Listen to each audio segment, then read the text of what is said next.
Sale temps pour les paysans. Xavier Flamand exploite 250 hectares de terre dans le Lauragais. Sur ces parcelles, on trouve du blé, du tournesol, mais aussi du colza, un oléagineux qui représente un tiers de sa production.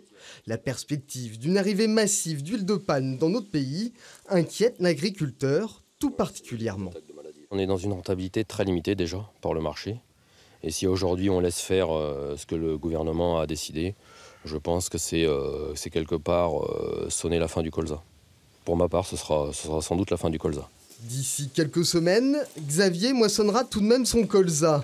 Mais ce lundi soir, avec d'autres agriculteurs audoins, il ira prendre la relève de ses collègues haut-garonnais pour occuper le dépôt d'essence de Toulouse. Une façon d'exprimer son ras-le-bol. C'est plus sur quel pied danser. Un jour on nous dit blanc, le lendemain on nous dit noir. Il y a un moment, il va vraiment falloir se positionner et avoir une vraie politique agricole.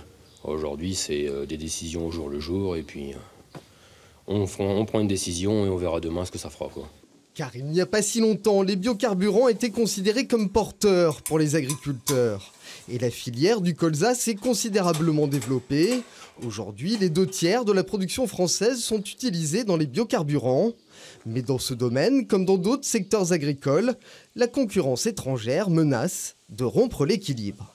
Là maintenant, notre souhait, c'est de voir inscrire dans la loi d'alimentation, loi agricole, que tous les produits importés qui ne seront pas produits comme les nôtres soient refusés aux frontières. Parce que là, ça devient insupportable. Le ministre de l'Agriculture est annoncé pour une visite dans l'Hérault puis dans l'Aude en fin de semaine. Son accueil par les agriculteurs s'annonce d'ores et déjà musclé.